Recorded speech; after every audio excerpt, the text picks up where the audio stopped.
Welcome to Kiss the Reviews. I'm Armando, that's Corey, and today we are doing 2023's Creed 3. This movie was requested by Sybil on Patreon, along with some others, and don't worry folks, we're going to get to your Rocky 5. I know that's been a big thing, so especially on Patreon, we'll get to Rocky 5. But if you would like to join us on Patreon and heckle us from Patreon in direct messages, you can actually absolutely do that. Download the app or go there on your computer, on your laptop. Look up Kiss the Reviews, and we have free options. We have paid options. We do giveaways, movie watches, all that kind of stuff. So it's a good time. Hell yes. So, the cast of Creed 3. Oh yeah, we're doing the movie. This film stars Michael B. Jordan as Adonis Creed, Tessa Thompson as Bianca Creed, Jonathan Majors as Damian Anderson, Phylicia Rashad as Marianne Creed, Jose Benavidez as Felix Chavez, and Wood Harris as Tony Lil Duke Burton.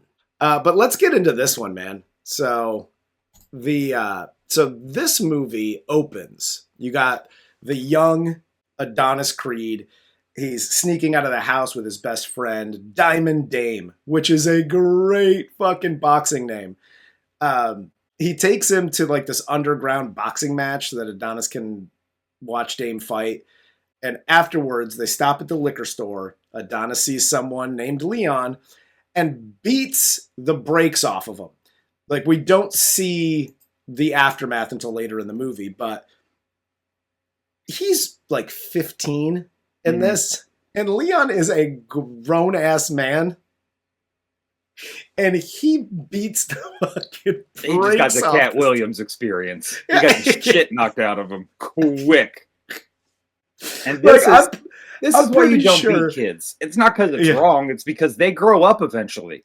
Exactly. And if they see you randomly outside a liquor store, they're going to beat the brakes off you. I'm pretty sure when he hit him with that first punch, change fell out of his fucking pocket. Like, he blasted this dude. He looked like a slot machine. His eyes went, it was just all cherries. Like a siren above his head, and his asshole's just shooting change out. Yeah. If we were watching Gladiator, that's what would have happened. But from here, it cuts to 15 years later. It's 2018. Adonis is in Africa fighting in a rematch with Pretty Ricky Conlon. He's getting beat up. And in the next round, Creed blasts Conlon with this great combo. He wins. And after the fight, Adonis retires to spend more time with his family. And I like how they're setting this up. They're really making it obvious, even as a kid, into this next fight. One, the transition of him wanting to fight in Africa, which was always Dame's dream. Yep. It wasn't necessarily Adonis's dream. So that whole, like, you've been living my life kind of motivation for Dame later on really plays, because that is literally what he's doing. Yeah. But two, I like how they're showing how he's not just a brawler. Like, he's got the intelligence, even as a kid, where he's like, you see when he throws this hook, he exposes this side, and then going into the fight in Africa, he does the same thing. Like, he's taking that beating, but he sees the old boy's exposing his ribs. Yeah. So he sets him up and then just destroys him in there. So I like how they're setting that up, because the other version of this is what Dame is. Yeah. Which is, he's just a bad motherfucker. Yeah. He's just a fucking brawler. Basically, he's like Rocky. In the first, like, I like how they set that up here in the same vein. That was really smart. I didn't even picture that. That was really good. Yeah, he's the brawler. Doesn't have a lot of. He had experience when he was younger, obviously, because he won the Golden Gloves and yada yada. But like, you cut to present day, and he's just now getting out of prison. Mm-hmm. So it's not like he was having sanctioned fights in right. He's older. He's totally unknown at this point, or / forgotten, living in a fucking 1-bedroom hovel. You're totally right. Yeah. Check out the big brain on Brett. Hey. Okay. So calm down. You don't have to celebrate it. Yeah. So you cut to present day. Adonis is a family man now, but also runs Delphi Boxing Academy with Little Duke. And they're promoting Adonis's protege, Felix Chavez, who's set to fight Victor Drago. And this is where he's walking out to his car from the gym. He sees his old friend Dame, who just got released from prison. They get some food, they catch up. And afterwards, Adonis offers Dame to come to the gym to spar with Chavez. And I like this scene on a few different levels. One, once Adonis recognizes Dame, like his soul leaves his body. Yeah. And Michael B. Jordan does a great job of this because they hold that silence for a minute. long, awkward time. And just the range of emotions on his face is amazing. And then two, going over to the lunch scene where they're eating, and Michael B. Jordan, or Adonis, starts to like do the worst thing you could possibly do. Like, oh man, you just got home. Let me count out the cash I have in my fucking wallet and hand it to you. And dude, the disrespect that he shows, and it is like he changed. Because a dude that was living like he was living knew that is not how you behave. Especially when it was your guy that took the fucking rack for you. Like, you can't not do what he's doing here. And he's acting like a rich white guy. He's like, oh, sorry you got, nabbed on that tax fraud, Barney. Here's $1,000. Run along. You know what I mean? Like, what the fuck are you doing, dude? Yeah. Like, so disrespectful. And then he begrudgingly invites him into the gym. It's wild. No, that whole scene is great. Mm-hmm. Like that's the one thing that was the first thing. As soon as I saw the money slide across the table, I was like, "Oh, you motherfucker!" Yep. Like that's not what you do here, dude. And Jonathan Majors, to his credit, plays this so well too, where he just kind of looks at it, and he looks back at Donnie, and he's just like he almost like realizes, like, "Oh yeah, he's changed." Yeah. No, absolutely. So we have Amara here, Donnie and Bianca's kid, who is attending this deaf school, and she gets bullied, and she's getting into fights at her school. So they have like this meeting with the teachers there, and then timeout, coach. She's not getting into fights. She straight turns this deaf girl into Helen Keller. Because the fucking camera shot is on Amara when this girl, this little white girl, rips up her picture. And Amara just straight, like, she has her hands already boxing style at her age. And it's a tight jab. That girl's blind as fuck. Oh, it's lights out. It's water, lights out, Helen, water. And by the way, this isn't a don't do that, but I'm with Donnie on this one. When they're talking to the teacher, and the teacher's like, she's super smart and blah blah blah, and she's advanced for her age and all this shit, but she's always fighting and this, that, and the other. And I'd be like, his first question is, "That's all cool. Why is this other girl not in trouble? She walked up to my kid, ripped her shit that she was working on, ripped it in half, and my daughter defended herself." Like it's 2023. Right, when this movie comes out. So in the age of 2023 and beyond, there are things called microaggressions. This is not one of those. This is a sign of full-on aggression. Like, fuck you, bitch, ripping this shit. So listen, I was threatened. I felt threatened. I punched this bitch in the face. Like, I'm totally with him on this. Like, okay, cool, I get it. No fighting in the school. However, where the fuck are this bitch's parents? Yeah, dude. I didn't like this scene in any way, shape, or form. Yeah. I didn't like the fucking principal being this smug little fuck. Yeah. Who's like smiling the whole time, like, well, she has to stop fight. Like, dude, fuck you, you fucking pansy ass Birkenstock wearing bitch. The fuck out of my face. My God. Like, ugh. It's nice that you donated your fucking balls, but fucking find them, guy. Because you know better than that. And then two, when Donnie's like, yo, what the fuck is, like, screw this shit. And Tessa Thompson says, sign. First off, don't motherfucking bark at me because you can fucking hear. I'm talking to you. I wasn't talking to him. Your ass can fucking hear, so we're going to have a conversation. Yes. Second off, don't fucking talk to me like I'm this pussy ass bitch over here. You want him as your husband? Go ahead. Take Applebee's out for a fucking ride. Other than that, suck my entire dick. You do not speak to me like that in front of motherfucking people. Is it possible this story is true? Yes, it is. So Dame here, it cuts to him going over to Donnie's house where he meets the family. And after they hang out for a while, Dame tells Donnie that he wants a title shot against Chavez. And Adonis is like, cool story, bro. That's not a thing. And he's like, well, your dad did it with Rocky. And you ain't Rocky. Okay? Listen, I know I made some comparisons to Dame and Rocky here. But, bro, you ain't Rocky. Yeah, at least Rocky. You're not even white. I think that's what you were saying, right? Yeah, no. Because that's what I was thinking, too, the whole time. But at least Rocky was fighting. Mm-hmm. Rocky, okay, it was these like little like bullshit matches on the weekends, making $5 a fight. But at least he was fighting and training.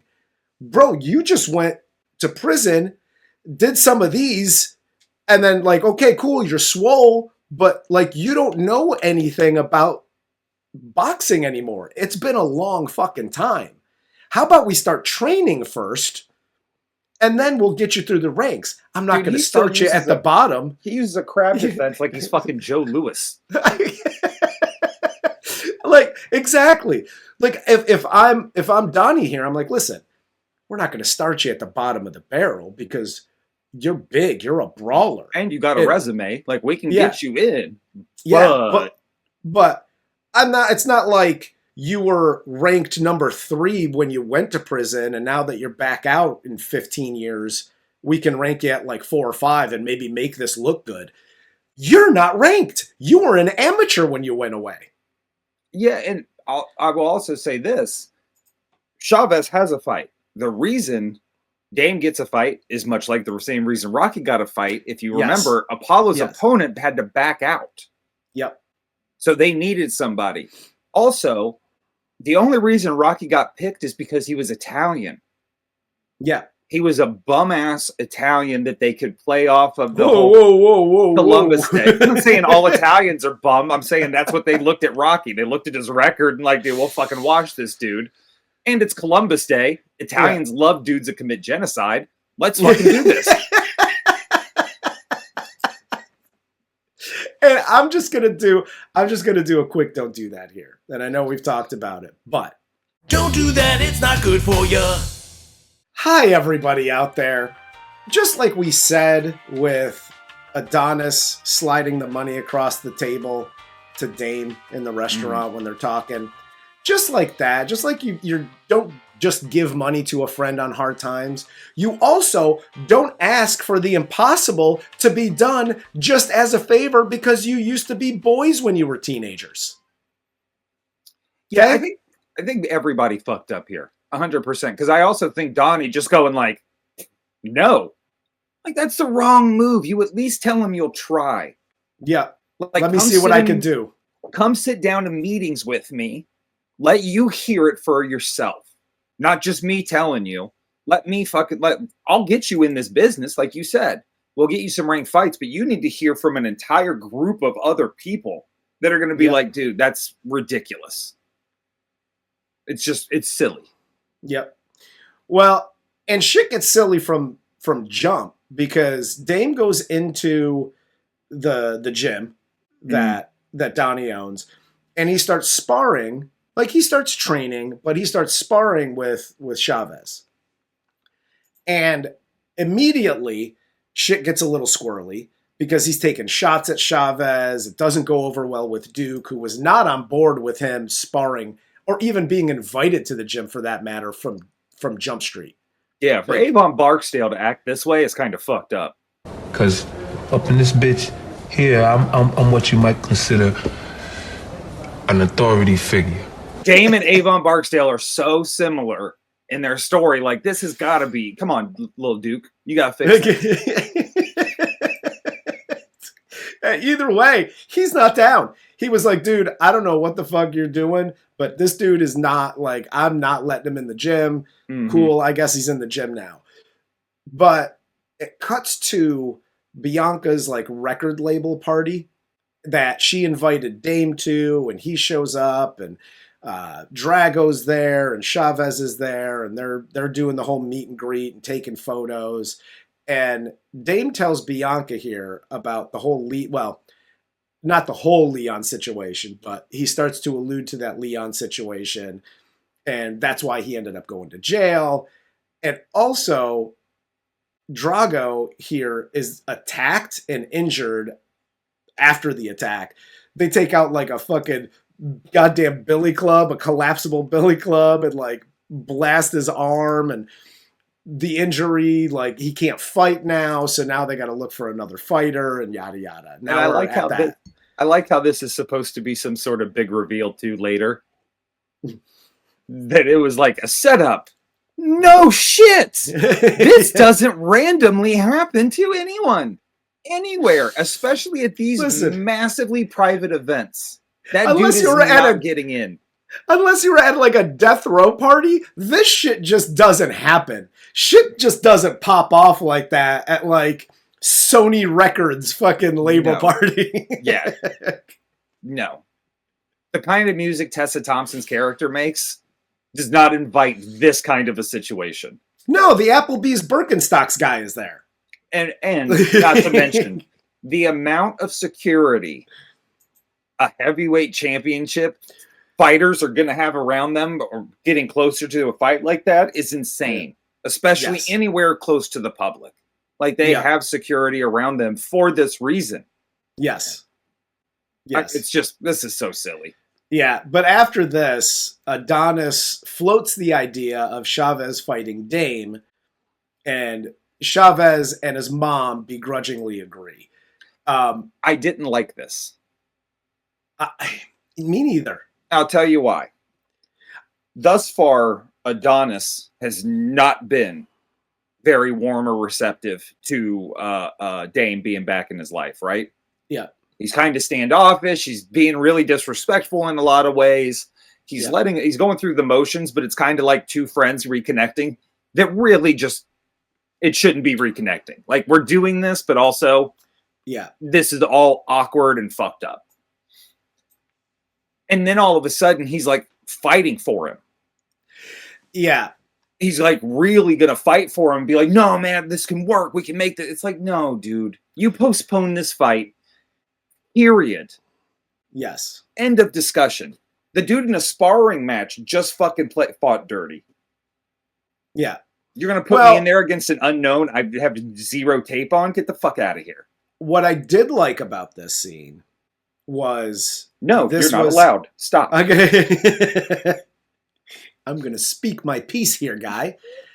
So what I liked about the scene was this was like flashbacks to the first Rocky. Mm-hmm. When the fighter pulls out and they're trying to find a blah, blah, blah. And so, but it was what I liked about Rocky was it was Creed who picked out Rocky. Because they're going through like the book or whatever and yada yada. If they had done the same thing, if you're going to make it be shades of Rocky 1, make it be shades of Rocky 1 and have Chavez and his mom be kind of pissed off that the sparring partner, he wants a shot at the fucking title, this dirty bitch.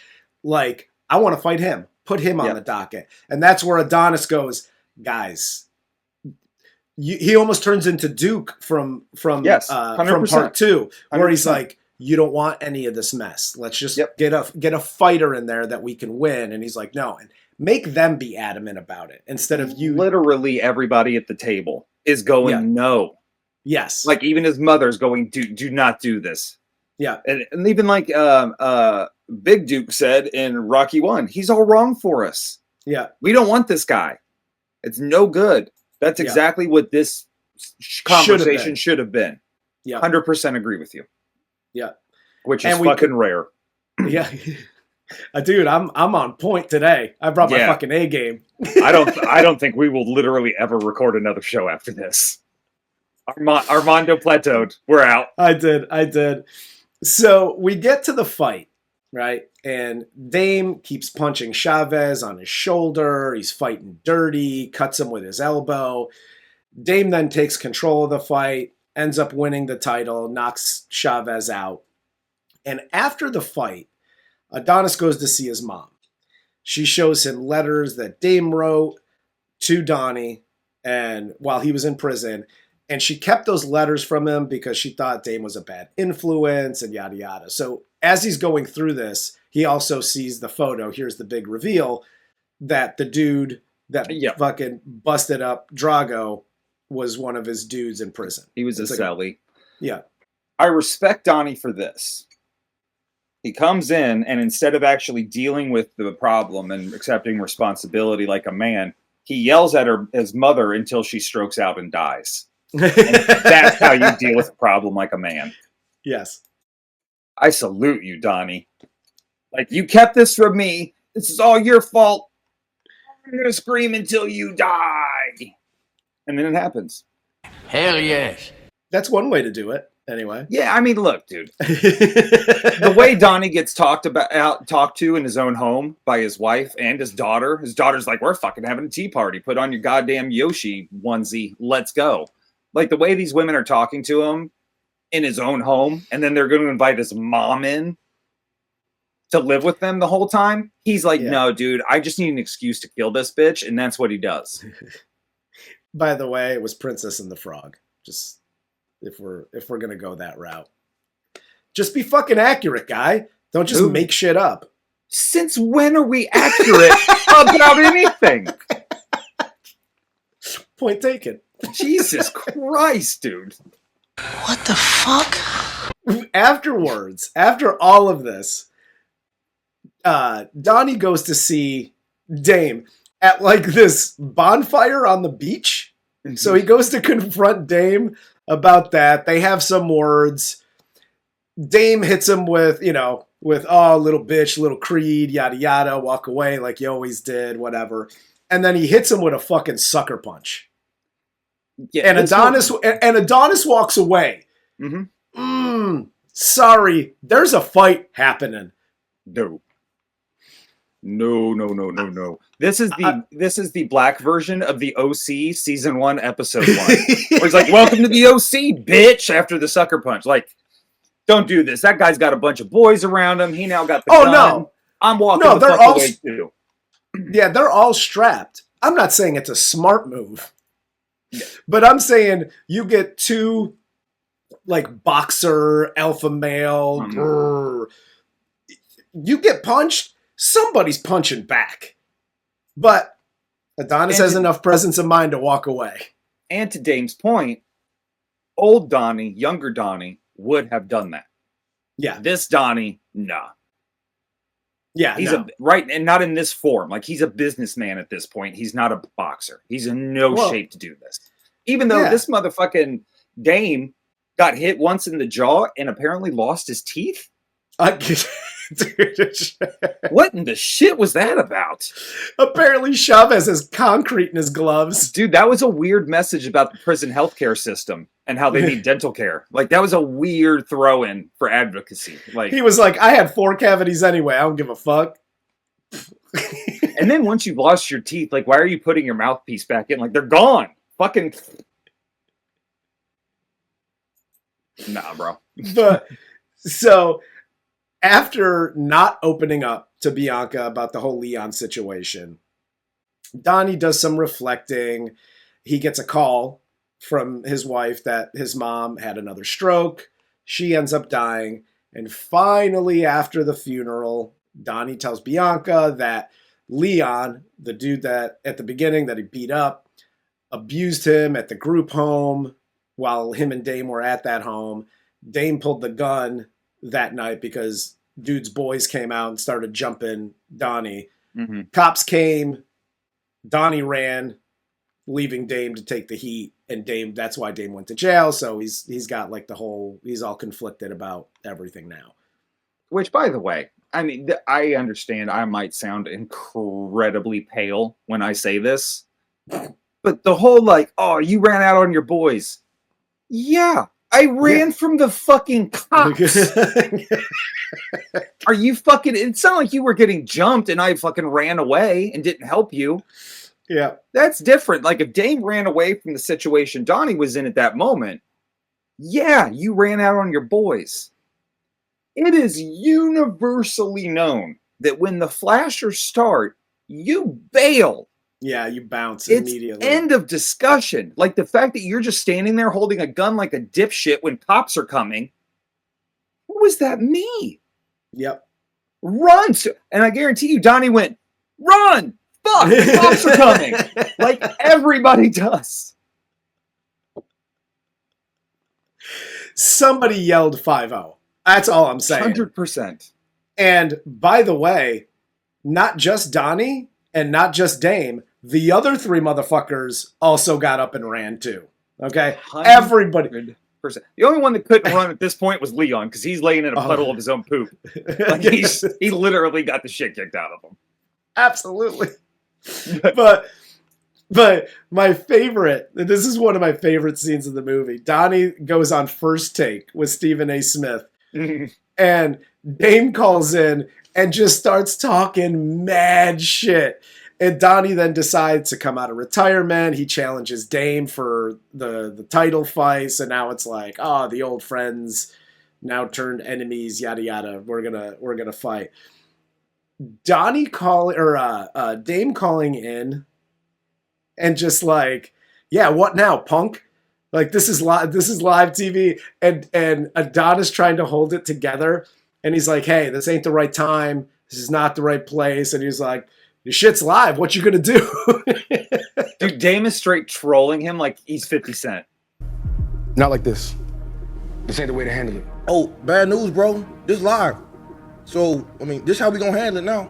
You can't argue. Like, I know he's supposed to be the bad guy, but kind of like he's got a point. Donnie cut him out. No, it to your point, it sets up the ending to where the ending is actually believable, tolerable. Yep. And like I told you before on the Patreon side of things, where I really liked this story. It wasn't just two dudes from the hood and blah blah blah blah blah like every other fucking movie has done. The layers to the story. It wasn't just, were they like bad kids and doing bad shit? Yeah, like everybody fucking else. Yeah. But like Dame was on his way up the ladder in boxing. Obviously Donnie had some issues with Leon from the group home, but like Dame didn't shoot anybody. He just pulled a gun to stop everybody from fucking beating on his dude. And then the cops came. And by the way, the most accurate thing in this is they gave a fucking black kid who just pulled a gun while his friend is getting jumped, by the way. Yeah. Fucking 16 years. That's he did wild. He did say he had a couple of priors.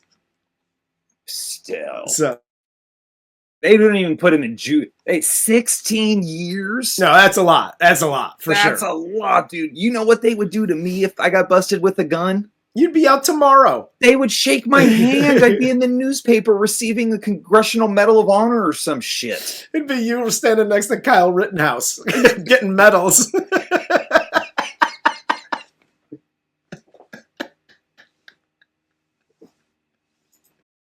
But we then, after this, we then cut to a montage of both fighters training for the upcoming fight. You have Adonis sparring with Drago, which is awesome.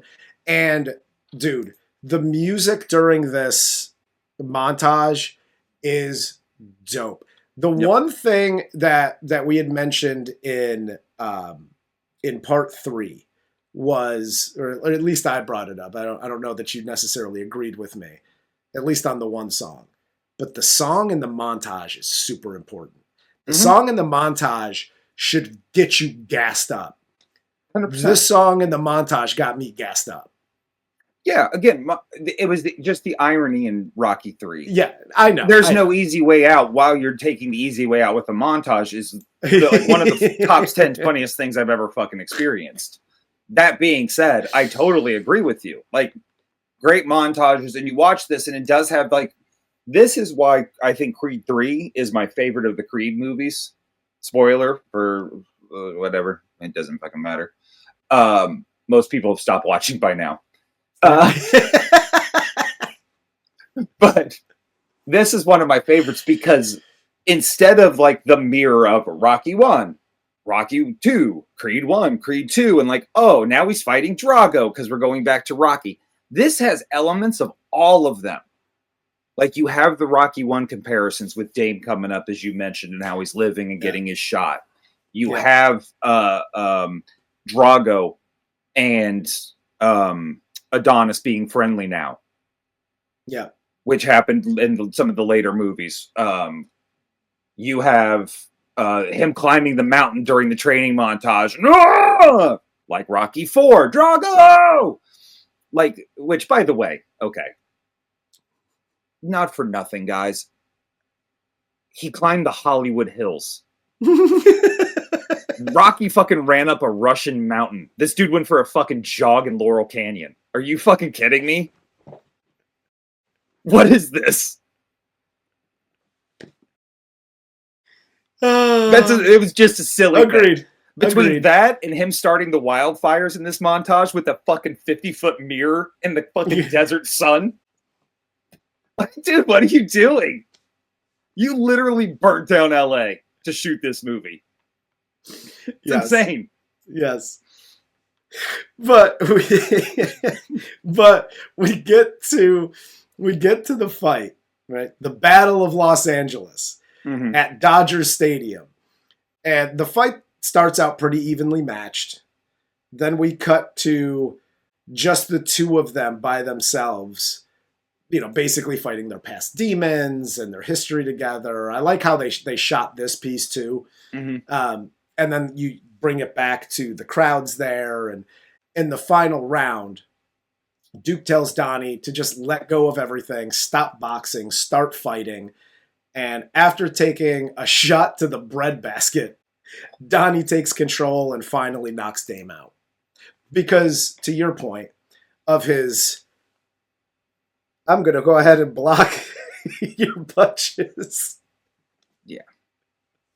There's a reason not a lot of people do that. Yeah. Like, it's not the best defense. No, I wouldn't suggest it. It's good. It's good for an old school bull charger like this dude is, Dame.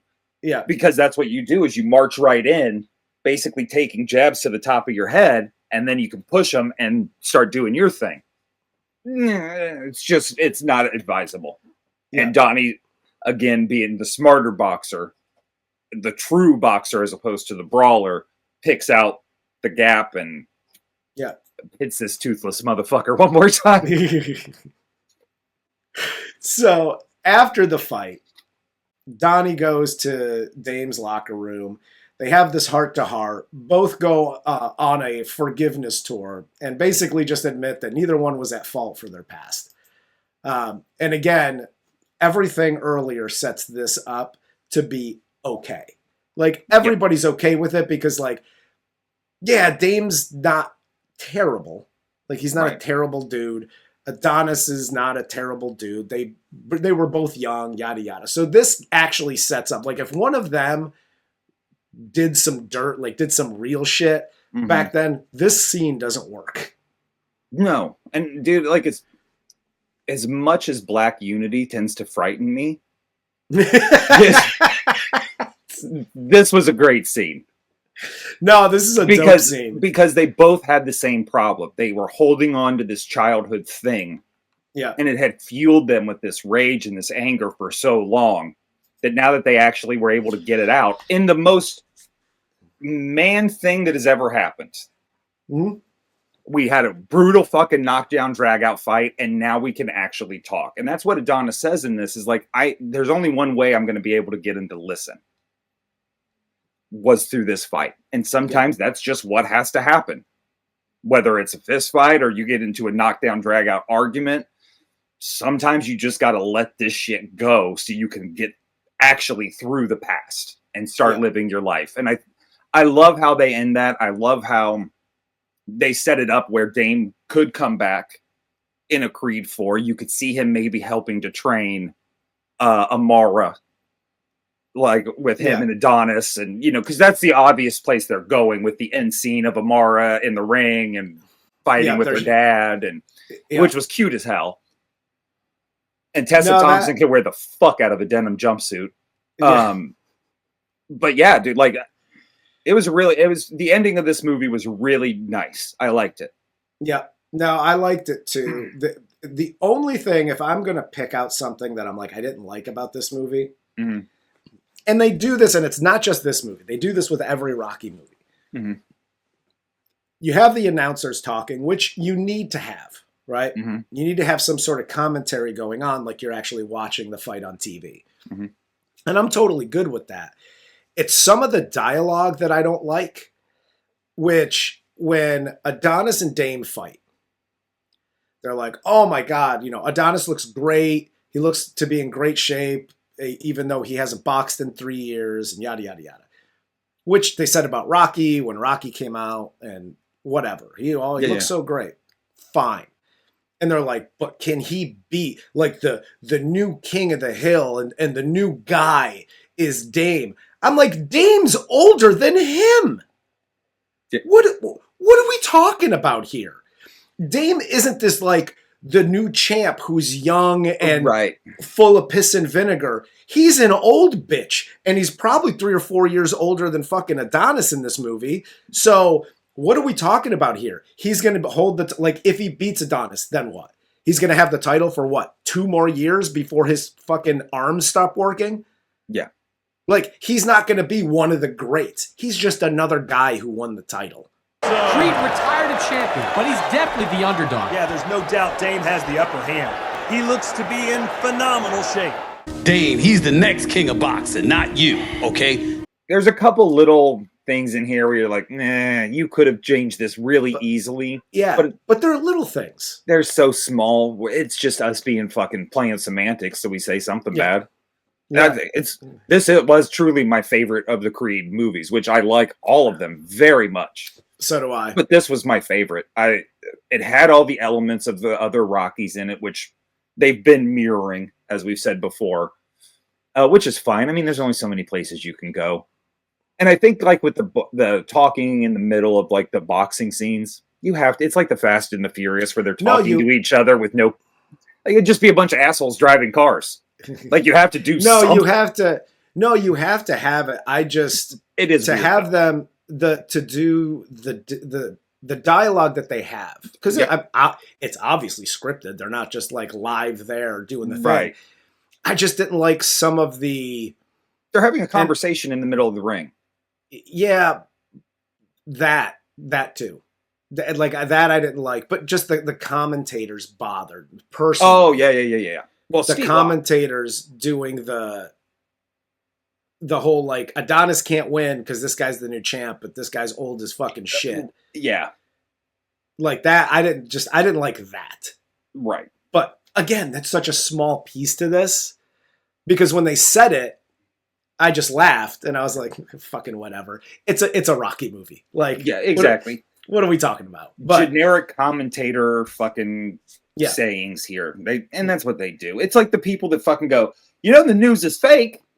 I heard on the news today that the fucking Jewish space lasers are coming to get it. It's like, dude, you just said it's fucking fake. You know what I mean?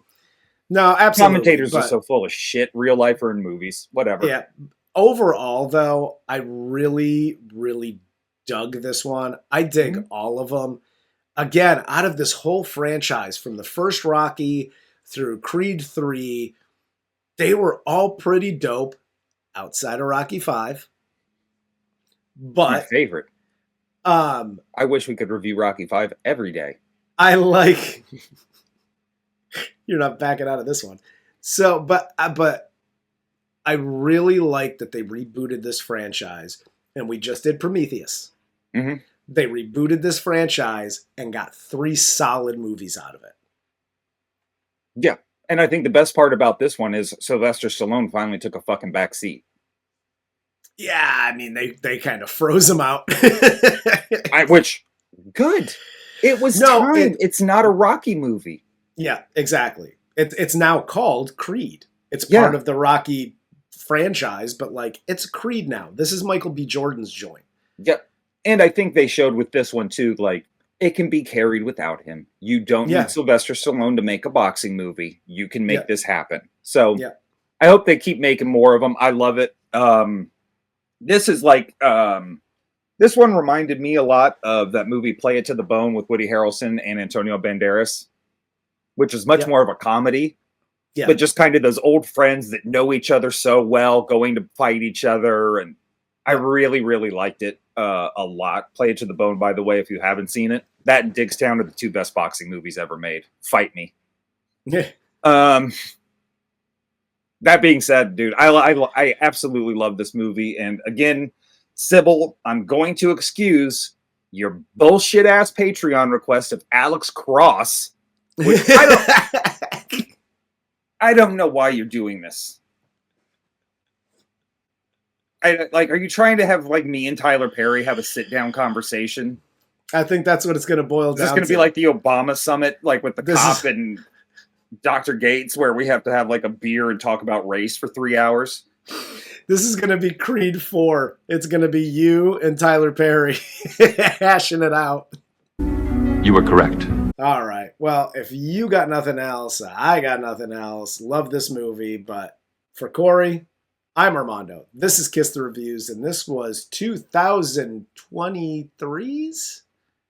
Yeah, 2023? 2023's Creed.